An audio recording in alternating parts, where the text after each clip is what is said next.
จุบไปดีทุกคนไปดีจน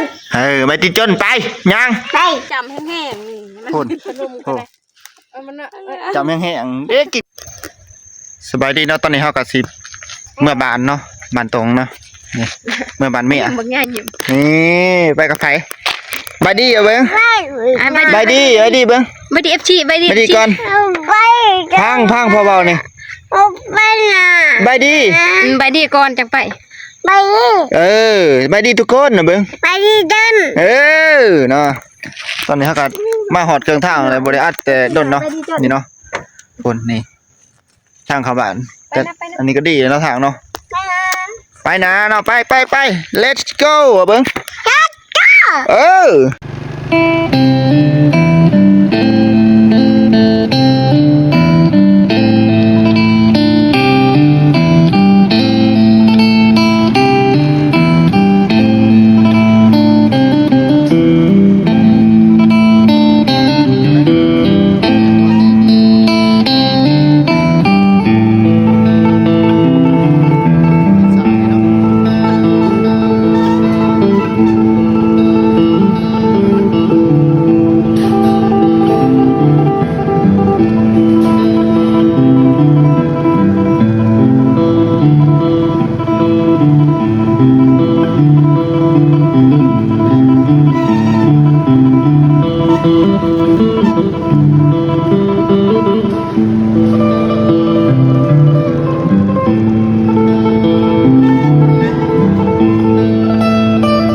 มีหวยเนาะ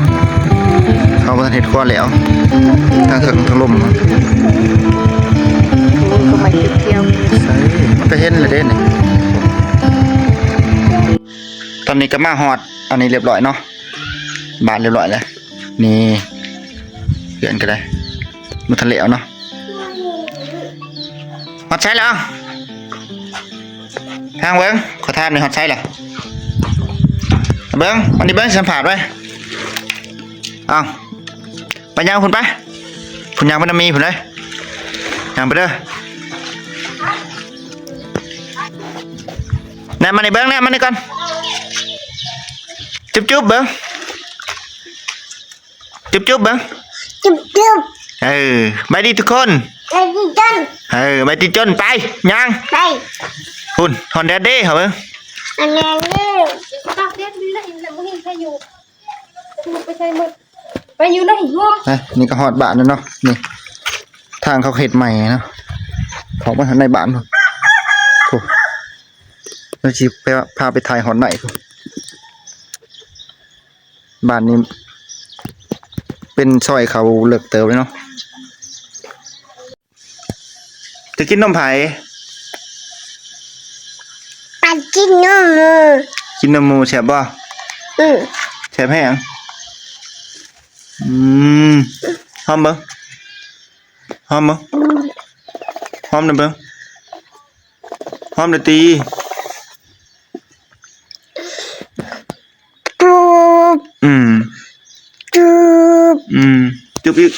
จุบ แซ่บปะแซ่บแห้งมันนมในดีๆเด้อ มาแล้วก็บ่เห็นคนเนาะจักไปใช้คือสิไปให้มันเบิดเนาะนี่เนาะบ่อยู่เฮือนนะเบิ่งเอาคือบ่อยู่เฮือนแน่บ่เบิ่ง เห็นเนื้อนะ ผู้บ่มัดถาเบิ่ง มาตา มัดถาโดนละได้ มันหนาด้านไหน ไปอีกบัดนี้ไปให้ let's go ไป let's go เบิ่ง เอาตัว ไปโอเค ตัวเลย ไป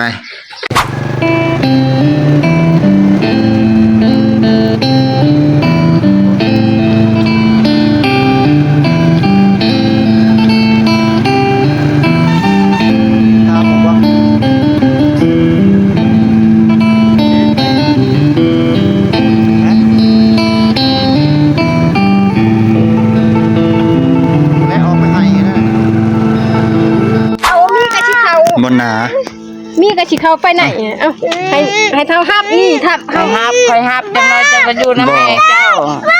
ไผ เขาก็สิขึ้นไปคือกันนี่ นี่แม่ก็มานี่นะนี่นะแม่ก็มานี่นี่จะบังไม่ข้าวจากดินนี่นี่ข้าวกินเลยอ่านดิไม่เล่นบ่ ยังกินกับเขาอ่ะเนี่ยโอ้ย พริกกะลง จะเบิ่งนะ กับกังนัว จะเบิ่งมึงกินกับเขาเนี่ยนะ นี่กินนี่แซ่บแท้นี่ จะเบิ่งฮะ จำแห้งๆนี่มัน คน ขนมกันมันน่ะ จำแห้งๆเด็กกินกับขนมแซ่บบ่ถามเบิ่ง จบทิพย์ ถามเบิ่งแซ่บบ่ งานก็จะทิพย์มันก็จะปวดตลาด โอ้ให้ก็ได้ ขนมกับเกลือแบง มันอยู่อีช่างได้ให้ มันแรบเอ้ยร้ายต้อง ไปหาน้องไปแม่นี่ตายแต่เหยียบตายแล้วไงไปหายแล้วไงอันนี้ พวกคุณดิ อันนี้ลูกไผ่ใช่ ไก่นี่ไงมันลูกนี่ชุด เราลูกชุดๆอันนี้หายนะ ชุดปะกันกับพัวปะอย่ายักษ์จับเอวมันเบิ่งเอามาน อนเอาอย่าขึ้นเอวนี่เธอตอนนี้ก็มาหอดแล้วเนาะมาหอดให้เข้ามาอยู่ให้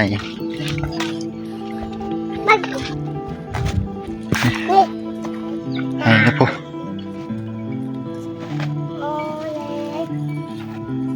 หมดตอดเด้อบรรยากาศดีขนาดเนาะตอนนี้เขาก็หอดให้แล้วเนาะเบิ่งหอดให้แล้วมาหอดไม่เท่าแล้วเนาะเมื่อกี้ไม่เท่าจับกับให้คอยให้เนาะเบิ่งคอยให้จะให้ได้บอก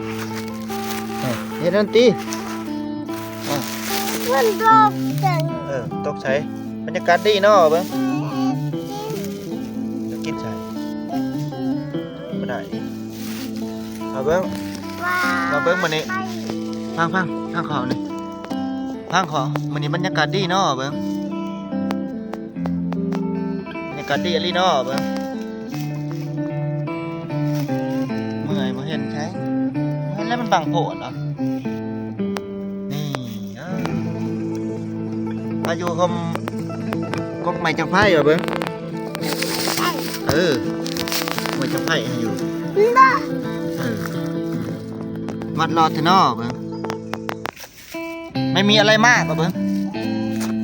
นี่ยืดในการน้ำเนาะเบิ่ง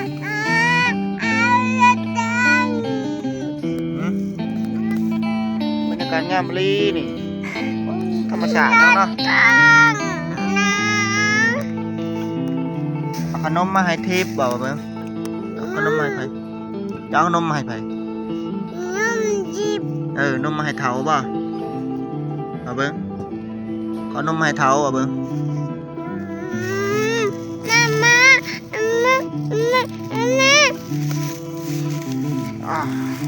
วายมาเบิ่งสิตังคนเนาะตังมันจะติดเนาะนี่ตังอยู่นี่พอดเบิ่งโยงัดทั้งงัดเดี๋ยวจุดจักปึ้งจักเหรอโอ้นั่นมันจะเจ็บเนาะนะเอาคลิปพังขอจะน่าจะมาวันนี้สิอันนั้นว่าจบคลิปเนาะเบิ่งจบคลิปก่อนเนาะจบคลิปกันเด้อมันจบคลิปก่อนวันนี้นี่ประมาณนี้นะเนาะเรากลับมาเราก็จะนั่งกับจบคลิปกันสมีเนาะนี่ผมสายบ๊ายบายเว้ยบ๊ายบายคลิปหน้าเจอกันเด้อทุจ้าคลิปหน้าเจอกันเด้อเบิ่งอย่าลืมกดไลค์กดแชร์ให้มดแนวเบิ่ง กดไลค์กดหัวใจให้เจ้าโอ้ไปบ๊ายบายอันนี้เฮ้ย